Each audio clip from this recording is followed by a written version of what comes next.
Intentional Currency podcast. My name is Yasmeen. I'm the founder of the Intentional Currency, and our mission is to help Muslim women take control of their money, build wealth in a way that's pleasing to Allah, and feel confident making financial decisions that serve their families and their communities. In this podcast, we're bringing you real conversations from some incredible women who share our mission. These women are leaders, change makers, and financial literacy advocates from around the world. Together, we'll explore what it means to create wealth that's rooted in faith and designed to have a positive impact.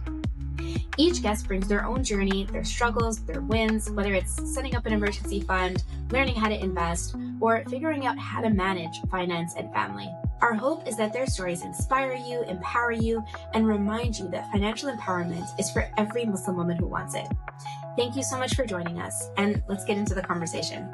Assalamu alaikum, and welcome to the Intentional Currency podcast. I'm so excited to be here today with Sharene, who is the co-founder of Takadao, which is the first Web3 company out of Saudi Arabia. So excited to have you here. How are you doing? Alhamdulillah. Wa alaikum salam. I'm doing just fine. Jazakallah for inviting me, Yasmeen. No, it's my pleasure. I've heard so many incredible things, and I'm a user of Takadao, so very, very excited to have this conversation with you today. MashaAllah. Thank you for having me. To start out, I know that not everybody listening is going to be familiar with Takadao.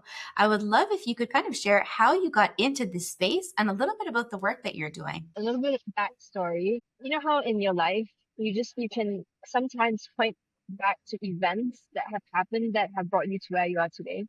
So when I think about what we're doing at Takadao today and where I am today, I think about three specific events. So the very first one was, a personal experience with death in, a close family, friend circle. I was living in Ras Al Khaimah at the time, which is in the UAE, and a family friend, the husband goes off for Umrah. So he drives with a friend, and it's about a 2-day drive, from the UAE to Mecca. And on the way back, the driver falls asleep and they get to a car accident and they both die on the road.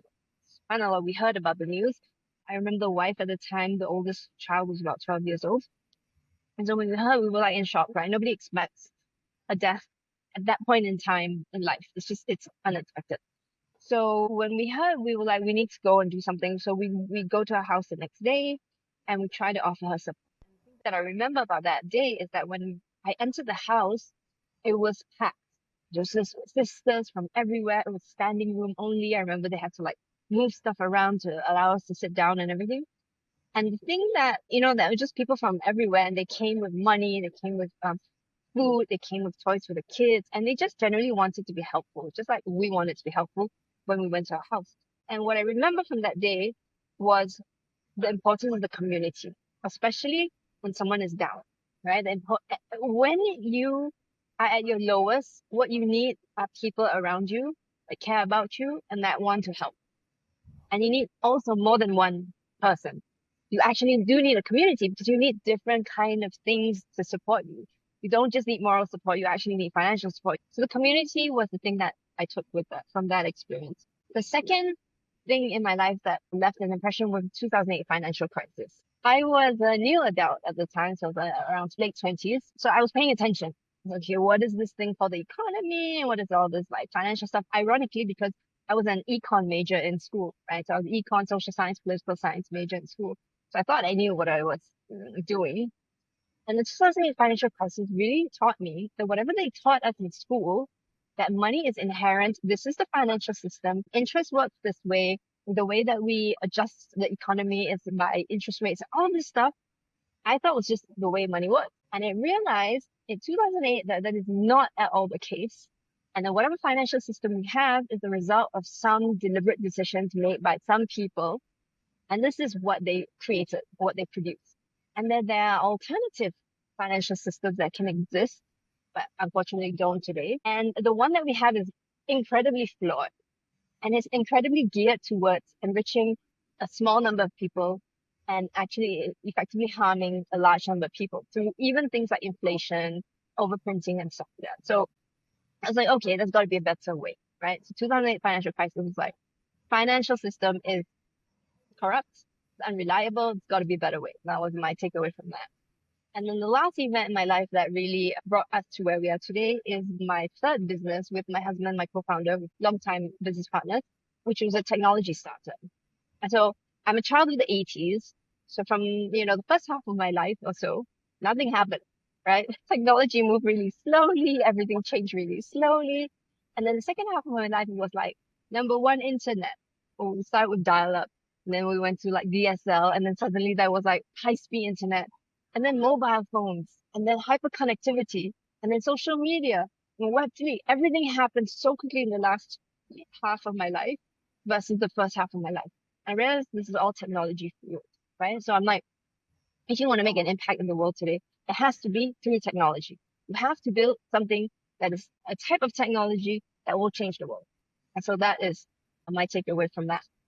And so when I look at these three things, this is what we wanted to do, and this is what I wanted to do. When I exited my last business, we were like, okay, what are we going to do next? This is what I wanted to build. I wanted to build something that was community based, community owned, that allowed the community to build financial tools using technology. That's what we do here at Takadao, or at least that's what I'm doing right now with Takadao, which is we've built a community owned protection fund that also allows investments to enable us to grow our wealth collectively and to protect our wealth collectively. I love that. And can you explain just kind of on a basic level what Takadao does, or how someone can use Takadao in their life? Yeah. So Takadao is a technology provider. We've built a protocol that powers several things. It powers mutual protection, which is our alternative to insurance, which is obviously Sharia-compliant, and if I may, much better than the traditional insurance that we know of today. We've built a collective investments pool in which we are now collectively investing together. I'll get to that in a minute. And all of these things are part of the technology protocol. Now, if the practical result of that is a association or a community that we call the Life DAO. What is the Life DAO? It's really simple. There's a bunch of people who've come together. We've pooled our money together to achieve certain goals. Goal number one is to protect one another. And this comes through the whole protection fund, which is an alternative to insurance. The second pillar of this community is to grow our wealth collectively. And you probably know better than anybody else does. When you go and you invest your money, it's pretty much you against the market, right? So you have your strategies and you go and you take a bet or whatever, or you select whatever it is you select, but it's you against the market. Now, what we're trying to do is we want to bring a community around it so that it's us against the market. And when it's us and we are collective, we actually able to leverage the knowledge and experience of each and everyone in the community, which makes it that much more powerful. So this is what the Life DAO does. It's an association that has multiple different benefits. First of all, obviously we are a network.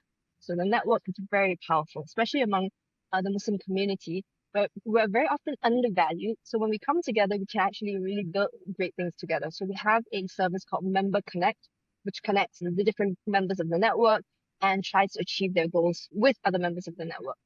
The second thing is protection funds. So this is where the insurance part kicks in. So we at Takadao have developed this insurance protocol, which is an algorithm that manages risk and manages the funds, etc.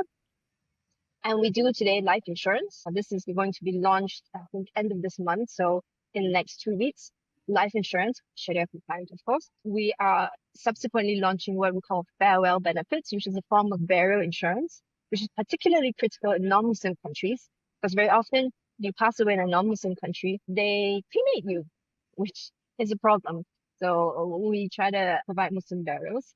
And then we have collective investment pools. Again, this is where the funds of the collective are invested, and we also allow members to then contribute more funds, their own individual funds for investments alongside the investment pools.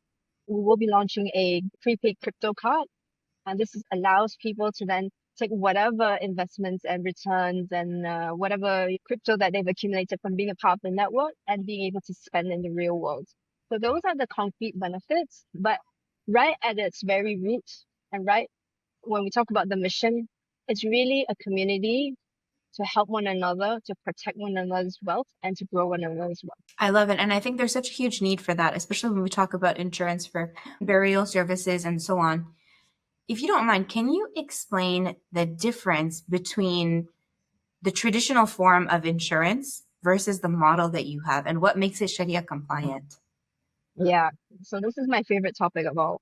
So I call the traditional form of insurance the casino model. All right. Because in effect, that's what it is. When you go and you buy an insurance policy, it's you against the insurance company, and you're not friends. As a matter of fact, this is a zero-sum game. If you have a claim, a successful claim, you're taking money out of the insurance company's bottom line. So it is in their best interest to deny your claim. Because whatever they deny from your claim, that money goes into their pocket as profit because the casino model. Now, when it comes to Sharia compliant insurance, commonly called Takahul, it's a community model. So it can be compared to mutual insurance in some countries, it still exists in some countries. But effectively, the pool of funds now are owned by the people, the very same people who contributed the funds. Instead of now trying to deny a claim in order to be profitable, it's a not-for-profit operation. And the money is there contributed by the individual members to help one another. Because if you have a claim, then that money goes to you. If I have a claim, then that money comes to me. So the whole incentive structure has changed. And that's very important. So that's number one, what's different about us. Number two, what's different about us is we're doing all of this using Web3 infrastructure and using the blockchain. Now, for the non-technical people, the only thing you need to hear from what I just said is it is a transparent system. Everything on the blockchain is publicly viewable. So you can trace where the money is going. You can trace what decisions were made from the beginning of time till the end. And this makes everything accountable. And if you want to have a community-based system where you are effectively engaging with people you may not know, but you need to trust them, this is the only technology that allows you to do this. It's transparent and it forces people to be accountable. That's number two. And maybe the third thing, and maybe the most important thing, is what we're doing is global. Now, today, the system is set up so that insurance companies are regionally or geographically constrained, right? You can only get insured in Saudi Arabia if you are a resident of Saudi Arabia. As soon as you lose your residence, literally, the moment you get on the plane, everything is canceled. Your bank accounts are closed, everything is closed, right? So, but this is the regulatory regime. Now, what we have done, because we are able to use this new Web3 infrastructure, is to make this global from day one. So you don't have to have a bank account. You just need an internet connection, be able to connect to a digital wallet. And from there, you're able to participate in the ecosystem without having to be somehow tied up to a specific government or to have a certain residency. I think those are like the key differentiators between us and a traditional insurance. Now, when it comes to Sharia compliance, is very simple. What makes insurance haram? Number one, interest, which is found in two ways. Number one, the investments that they're making. So insurance companies almost always buy bonds because it's almost I mean, it's not almost, it is a requirement of the government. So that's interest bearing bonds. The other thing is when it's a commercial contract, so meaning we're doing this for business, if I give you a certain amount of money, you're supposed to give me back the same amount of money. But in the insurance way, I give you a certain amount of money, I may get nothing back or I may get a lot of money back. And that is considered a form of riba. Okay, so riba is one problem. And the second problem from a Sharia compliance issue is what is called uncertainty or wrong or okay. I'm sorry, I just totally butchered the pronunciation, but whatever. Anyway, it refers to uncertainty, and this is uncertainty in commercial contracts. So I have a commercial contract. Let's say we decide to come have a deal together. I want to buy your house, right? The contract has to specify which house is it and how much I'm supposed to pay. Now, with insurance, none of that is clear. It's almost as if we're creating a contract to say, Yasmeen has three houses and you're going to randomly pick one house to sell to me, and then I'm going to pay whatever I feel like. That's the kind of contract, and there is too much uncertainty there, and therefore it is not Sharia compliant. Insurance is the same way. You pay for a certain amount of time, you don't know how long, and you get back maybe something, maybe nothing, and you don't really know how much you're going to get back. So there's a high level of uncertainty in a commercial contract that makes it not Sharia compliant. And the last thing is really the idea of maisir or gambling, which is effectively what I just said. It's a casino model. You are up against the insurance company. You're going to the casino, the house always wins, right? So you're taking a bet against the casino company, the insurance casino is what I mean to think. And yeah, it's a zero-sum game. What we do is a collective, it's not for profit, so it's not commercial contract from the start. And so there is no issue of uncertainty because you are essentially saying, I contribute this money to the fund. If something happens, this money is going to be used in that way. I've given the money away. I've donated it. I've contributed it. It's for the greater good. However, if there is leftover of the money, what we call surplus, this gets redistributed among the members. That's another point I forgot to mention. This redistribution makes it Sharia compliant because the idea that this money came from the community to begin with. If there's excess of it left, it should go back to the community. So this erases the issue of uncertainty. It also erases the issue of riba because first of all, our investments are all Sharia compliant. We do not invest in any interest-bearing things. And second, it's not a commercial contract. So there isn't this idea of I give you something and you give me back something else, right? Whatever you give, you've given. That's it. If you get something, alhamdulillah, if you don't get anything, it is what it is. And that's from the insurance side. So that is the very quick overview of how Sharia compliance works in insurance. I think it's so important because there's a clear need for it. And especially living in the West, it's such a struggle to navigate the systems of insurance, especially when, people do have big loans, people do have even Muslims, conventional mortgages, they find themselves in situations where they do need some sort of product for insurance, especially for things like burials. So it's such an important part of our lives that it has really been neglected, I think, by Islamic finance for quite some time, at least from in the West. Yeah, absolutely. When we started, that was one of the core motivations. We're like, I've lived in so many places in the world, was never really able to get insured, and anyway didn't trust the insurance companies. But yet, insurance is like the cornerstone of the financial system that we live in today. And let's put aside that for a minute. You think about human beings in general, we are a social animal. And the reason why we're able to survive is because we've been able to come together and collaborate in order to protect one another, right? At the very beginning, it was about protecting from the elements, right? You come together, you live together, you keep each other warm, and then you find food together. And that, this kind of division of labor helps you grow and thrive. Now, today in the financial world, what it is we need to get together to protect one another as well financially. That's the only way a community can grow and thrive. If you constantly are getting hit financially and then one person is down and unable to recover, you're never going to have a community that will grow. So this is a core element. The other thing that maybe should be pointed out, this is a practice that has existed since the time of the Prophet, right? Before him, right? Sallallahu alaihi wasallam. So during the time of the Prophet, there was this practice called the Aqila, which was that the Arabian tribes at the time, they would contribute money to a standing pool of funds that is used for blood money. So in case one of their members gets killed, or rather kills somebody, whether by accident or whatever, they would use the money to go pay the blood money for this tribe member. And the reason primarily was to avoid tribal war. Because if this person was from some other tribe, then the tribe would come and make a demand, they'll go to war.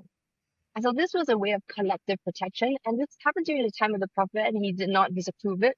We believe that it was an approved practice. And then it went on to Bayt al-Mal with the Khalifa that came after. No, it makes so much sense. And I mean, there is such a huge need for it, especially, for the most vulnerable members of our community, right?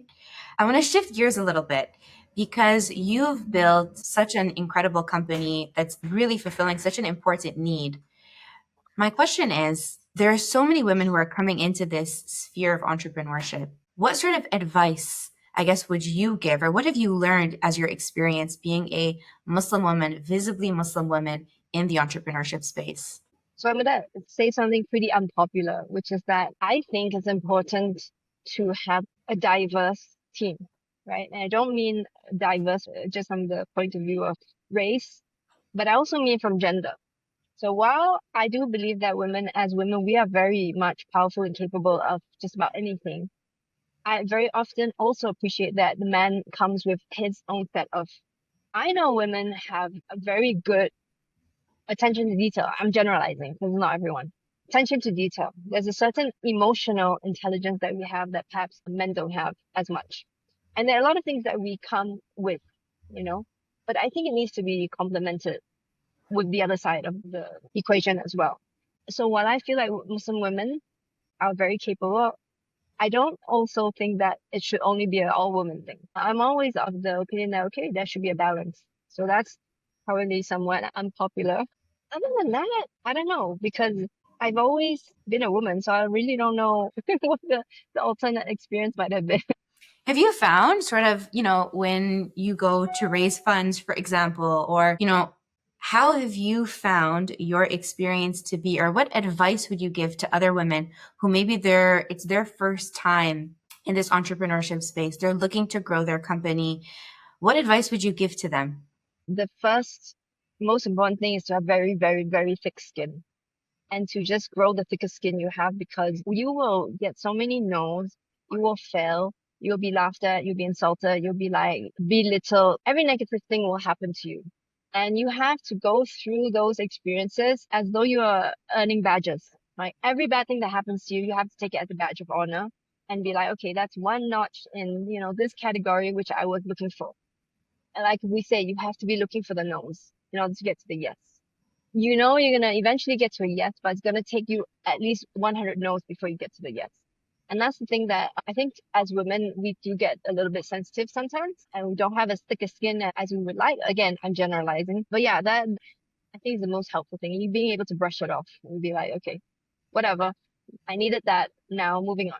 And how has it been? Like, one of the biggest misconceptions, I think, is that, you can either be a woman who takes care of their family and, be a really great wife and take care of your in-laws and all these sorts of things, or you can be somebody in business. And I think it's such a huge misconception. How have you balanced family life and also being a successful entrepreneur? So I wouldn't call my life balanced in the least bit. If anything, it's very imbalanced. I don't believe you can do it all, to be honest. But I do believe that you can do some things better and other things poorer. And then in that way, you manage to get everything done. So in my particular case, I always say this to female, especially young female entrepreneurs. I'm like, the first thing you need to do is lower your expectations. If you're thinking you're gonna get home and you cook that 5-course meal and then it's gonna be delicious, think again. You're gonna go home and you're gonna warm up leftovers. That's basically what it's gonna be. You're gonna feed your family. Yes, you're gonna get it done, but it's gonna be a mess. It's not gonna taste that good, and then there will be complaints. So yeah, but it's a series of trade-offs. To be honest, if you want to do it all, then you got to be able to do some things less well than other things. You cannot do everything equally well.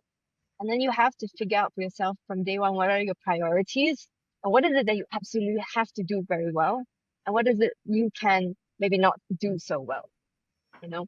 And then that's how you keep sanity. Otherwise, it's just too much. Yeah, no, I completely agree. And my kids have eaten their fair share of leftovers, that's for sure. So, we're living in this capitalist society. Both of us work in the field of finance and growing wealth. I think, Muslim women, but even just in general, there is sort of this feeling that wealth is something that doesn't necessarily align with Islam. And Mm. being ambitious or wanting to build a big company, a global company, a company that changes the world, a company that's going to ultimately create a lot of wealth for you and your family as well, is something that is on the opposite side of being pious or being religious. And I kind of wanted to get your opinion on that. As you've built multiple businesses, how have you kind of navigated that of being ambitious and also balancing that with humility? So I think this comes from the Prophet and his companions. We have plenty of examples. Almost there were many wealthy companions and what they ended up their contribution actually to the ummah was actually through their business skill and their ability to accumulate wealth and then use that wealth for good. Of course, we have Khadija radiallahu anha, who herself was a businesswoman. Idea of a woman being a businesswoman is like baked into Islam. I don't know who is saying the opposite, must not be paying attention. Generally, in order, Islam is a religion that is whole for life. It's not just a religion for like the masjid or like a religion just for a specific aspect of life. There are teachings that go across your entire, possible human experience. And therefore you need people that contributes across the entire human experience. You need doctors, you need the people who clean the, I don't know, toilets, you need the entrepreneurs, you need the scholars, you need the women who are like taking care of their families, you need everything. So at the end of the day, if we all go be like, okay, all we do is like pray and then be pious, and nobody is inventing, creating new technologies or being an entrepreneur, we're going to be behind a lot, and we're not going to have the proper society, proper functioning society. To a large extent, that's actually what's happening today. There is very little strong Islamic financial institutions because Muslims have kind of stopped innovating in Islamic finance because of this fear of, oh, we're going to end up in bid'ah, we're going to do the haram and things like that. And this is why we are pretty much behind, and we unfortunately have to live with a financial system that is based on riba. Whereas, it wasn't that long ago where during the Ottoman empires and during that period of time, finance was pretty much aka Islamic finance, right? It was Sharia compliant.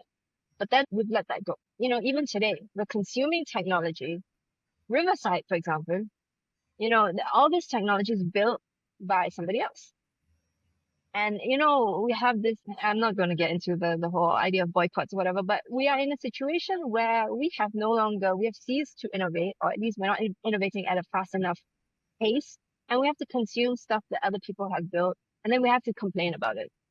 And then we have to try to boycott it or something or whatever. But anyway, moving on. Yeah, no, absolutely. I think it's so important. I think we have really a responsibility, especially now that, a lot of the Muslim community, whether it's living in the West or living in the Arab world, we are in a position where we do have enough, privilege and enough income to be in a space where we can innovate. And I think that it really is a responsibility that we have to really be creating options for our community that don't currently exist.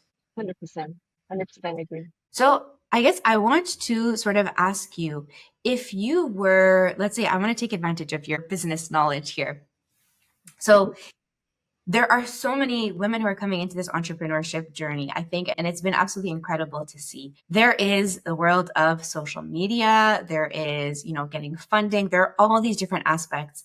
If you're creating a startup right now and you were starting at zero, what would be sort of your first 3 steps to get it off the ground? Oh, this is easy actually. It's storytelling. The first 1, 2, and 3 steps are all storytelling. You Okay. have to be able to communicate a vision, and you have to be able to explain what you're doing in a way that is human. And if you can do that, the rest of it is, I wouldn't say easy, but it's less difficult, because then you can build a team, then you can attract investors, then you can attract customers if you can tell a good story. And a lot of people don't understand what that means actually. What does it mean to tell a story? Am I going to be like, oh, there was a Yasmeen and one day she woke up and she did this? No. That's not what it means. Effectively means how to articulate a relatively complicated concept in a way that is interesting and engaging and easy to understand for the general population. And that's really what storytelling is. And very often that really is through the means of telling a narrative or a tale. But sometimes it's just being able to make analogies and things like that. So anyway, communications and being able to tell a story is the first and most important skill. Then again, a lot very, very thick skin. That's the second, or maybe that's the fourth important skill.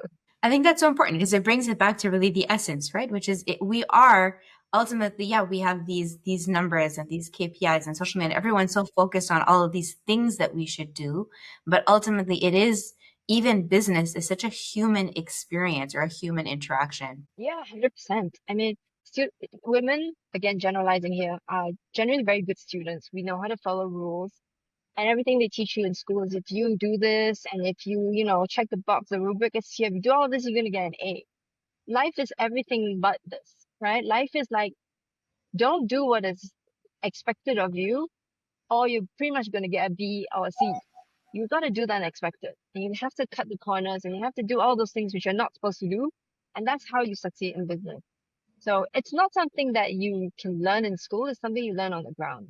So maybe the other piece of advice is, you just got to do it. Stop planning, stop overthinking it, just do it. And in the doing, you will pivot and you will be like, wait, doesn't feel right, or this didn't turn out the way I thought it would. And then you would switch gears and you would go a different direction, and that is totally fine. That's just how businesses are built. It's so true. And it kind of ties into my next question, which is, what would you say, like, a lot of women, what stops them is the fact that they think it's too late. And I love that you mentioned that you've been in this business game for a long, long, long time. And now you're still like, trying this business and you built this. What would you say to women who are sitting there and listening to this and they're like, oh, I wish that I was listening to this 10 years ago? That logic doesn't resonate with me. 10 years ago, you were stupid. 10 years now, later, you are so much smarter. You have so much more life experience. Why would you have wanted to do this when you were stupid versus now when you know so much more? You should do it now. And now or never. But I mean, just do it. Just jump in. And by the way, there's no continuity in these things, right? Sometimes you start and then you're like, wait, something happens and you're like, I stop. And you pick it up a little bit later on. And that's all totally fine. There's no playbook for it. This way, some people succeed another way. If one talk about ageism, the best story for that is KFC. The guy started the business at age 60 or something like that, right? He's supposed to be retiring. He started a business, it became this mega, and it still exists today. So age is not an excuse. If anything, age gives you wisdom and it's something to be appreciated. Absolutely, especially as women. So last thing I wanted to ask you is just what is the best way for people to work with you? Let's say people are listening and they want to get involved with Takadao, they want to open their account. What is the best way to get in touch with you or to start? Exactly, time for the question. So again, my call to action is always the community. I believe if we work together and we collaborate, and maybe this is a very female thing, but I've somehow managed to convince the males around me as well. But if we work together as a community and if we collaborate, we're going to be stronger individually and collectively. So the best thing you can do today is to go to the lifedao.io and join. Once you join, you're going to have access to the community. You're going to be able to connect with other people. Plus, you're going to have all of these financial tools now at your disposal. You're going to also have a group that you can, connect with and that can maybe give you some pointers and share some experiences. That's the first step. I'll add the link to the caption, inshallah. So I think that's a perfect way to end off. If anybody is interested, make sure you visit the link and sign up. I personally have already signed up. Sharene, thank you so much for your time and thank you so much for your work and the incredible business that you're doing. May Allah put enormous barakah in this project. And I hope that people who are listening sign up so they can join me in the community, inshallah. And inshallah, I'm very excited to speak soon and collaborate again in the future. Jazakallah khair. Thank you so much for having me.